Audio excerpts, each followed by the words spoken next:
আসসালামু আলাইকুম, ওয়েলকাম সবাইকে আমার ঈশ্বরদী ব্লগ পার্ট 2-তে।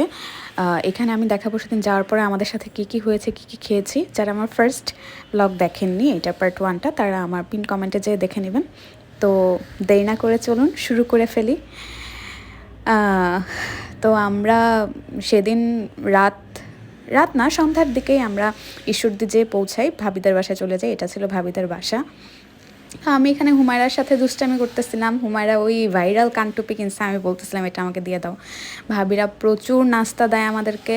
আর এখানে ভাবির আম্মু আর ভাবি মিলে পিঠা বানাচ্ছিল, এটা দুধপুলি পিঠা, না সরি চিতই পিঠা, ওই দুধে ভেজানো যে। খুবই মজা হয়েছিল। এটা আমরা সকালবেলা ডেজার্ট হিসেবে খেয়েছিলাম।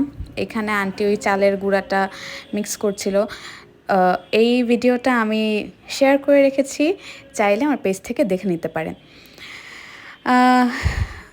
মেবি পানি বেশি হয়ে গেছিলো, তাই আবার গুলাচ্ছে। আর এখানে আমি মাহিরার সাথে দুষ্টামি করছিলাম, এত কিউট, মাশাল্লাহ মাশাল্লাহ।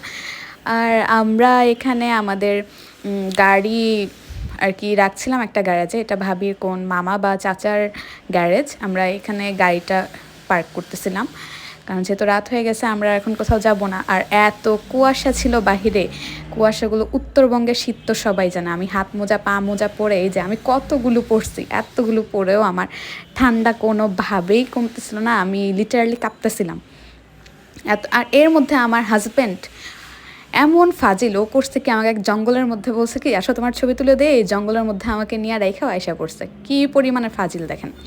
তো আমরা বাসায় চলে আসি, বাসায় আসার পরই দেখি যে একদম খাবার রেডি হয়ে গেছে। আমাদের খাবার রেডি, এখানে পোলাও ছিল, ভাত ছিল, গরু ছিল, মাছ ছিল, কোনো আইটেম বাদ রাখে নাই। আর ভাবি এখানে জর্দা রান্না করতেছিল। জর্দাটা, আমি যেহেতু অল্প মিষ্টি খাই, এত মজা হয়েছিল জর্দাটা। এই যে জর্দাটা কালারটা যেমন সুন্দর, খাইতে এমন টেস্টি, উফ, আমার মুখে জাস্ট পানি এসে পড়তেছে। তো আমরা এখানে খাওয়া দাওয়া শেষ করে রুমের ভিতরে বসে গরম হচ্ছিলাম হিটার ছেড়ে দিয়ে।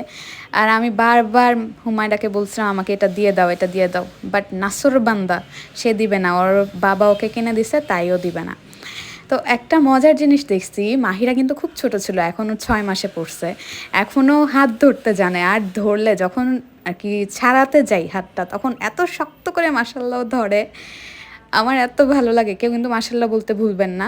আর ও খাবার দেখলেই খালি লালা ফেলতে থাকে, মনে হয় যে ও সব খেয়ে ফেলবে। তো আমি এখানে ওকে নিয়ে একটা স্ন্যাপ নিচ্ছিলাম। আর জর্দাটার কথা কি বলবো, আপনারা না খেলে বুঝবেন না। ভাবির যেহেতু অনেক বছর এক্সপেরিয়েন্স সংসার করে, রান্না বান্না করে, তাই ভাবি জানে যে কিভাবে কি রান্না করলে মজা হয়। তো এরপরে আমি সেকেন্ড পার্ট দিচ্ছি।